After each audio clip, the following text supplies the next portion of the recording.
All right. So my math skills aren't particularly good, but I can do addition and subtraction, especially if I've got a calculator. And that's so we're doing a addition, subtraction, division, and multiplication here. And the reason I like to use math with a customer is math is the most exact of all sciences. Look, 2 plus 2 is what? 4. Even though you're a car salesman, I have to believe that because I know that 2 plus 2 is 4. When I'm doing the math, the customer has to believe it, has to believe me because I'm using the most exact of sciences. So, when I get pushback on the payment, I call this the cash value strategy.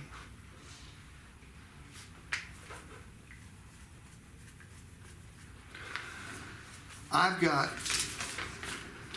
and this is what I want you guys to have.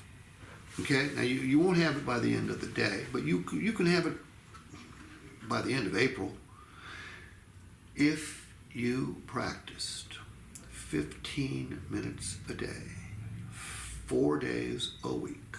In 6 weeks, you'd be the best trained salesperson in the state of Alabama.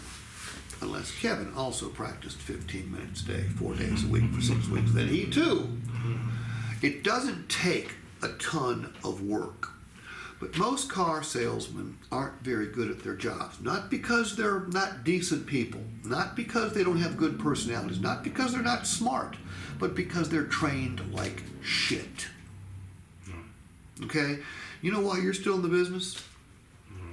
Because you just weren't going to be denied. You've figured out how to do it yourself. How much really good training have you gotten since you became a car salesman? Right. 0. Exactly. Wherever you go, where they throw you, they be like, okay, they go to your desk, go sell a car. Exactly. It's criminal, which is why most people don't make it in the business. You figured out a way to do it. Okay, how long you been doing it? Off and on since 03. You ain't gonna be. You guys are doing this on your own. Okay, managers don't train you worth of shit. And I'm sorry I said that on video, but it's the truth. In fact, when John Taylor was in here earlier, he said, "How's it going?" I said, "You got good guys here." Okay, there's not one of them. Nobody's acting like they didn't want to learn anything. There's one guy.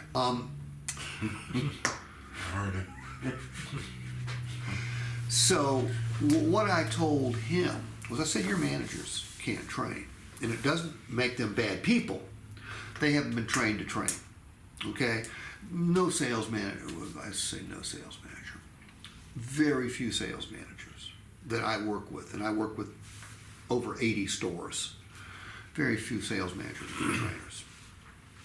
Primarily because they haven't been trained to train, and secondarily, they've got multifaceted jobs. I mean, a lot of them have advertising responsibilities, inventory responsibilities. They got to manage a group of wild men and women because, let's face it, car salespeople are pretty crazy. Okay, so in order for you to make it in spectacular fashion, you've got to do it yourself. Now, I hope the stuff that I brought you is interesting enough for you guys to pursue it. I read it last night. I've been reading. Yeah. Did you get my videos? I can't log on to the HUD. I don't have my password, and I've been trying to get it all. Well, do you have another email address? Yes, sir. We'll give that to me, and I'll send it to your other email address. Yeah, I watched it. I did watch it. Okay. Look, you're going to have to watch them a lot. And remember this, Brian. Remember this, Kevin. I'm not looking for you to be me. You can do way better than me. I'm looking for you to make better versions of yourselves. Right. Okay? And it comes through training, practice.